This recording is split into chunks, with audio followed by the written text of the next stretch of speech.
बॉलिवूडमध्ये जसं काही प्रेम कहाण्या फेमस आहे तसंच काही मैत्रीचे किस्से देखील.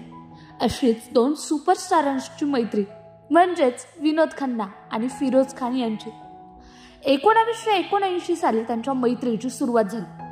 एकत्र चित्रपट केलं, एकत्र स्टारडम मिळवलं आणि एकमेकांच्या आयुष्यातला प्रत्येक चढउतार सोबत अनुभवलं.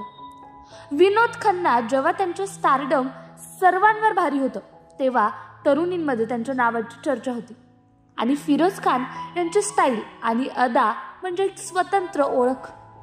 दोघांनी एकत्र अनेकदा स्क्रीन शेअर केली पण त्यांची खरी गाठ पडली हृदयांमध्ये.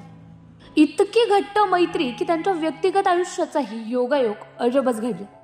1985 मध्ये विनोद खन्ना यांनी त्यांच्या पत्नी गीतांजली सोबतचा संसार संपवला आणि त्याच वर्षी फिरोज खान यांनी देखील त्यांची पत्नी सुंदरापासून विभक्त होण्याचा निर्णय घेतला.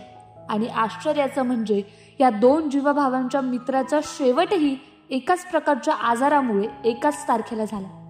फिरोज खान 27 एप्रिल 2009 रोजी कर्करोगाशी झुंज देत काळाच्या पडद्याआड गेले आणि विनोद खन्ना 8 वर्षांनी 27 एप्रिल 2017 त्याच आजाराशी लढा देत आपली अखेरची यात्रा पूर्ण केली.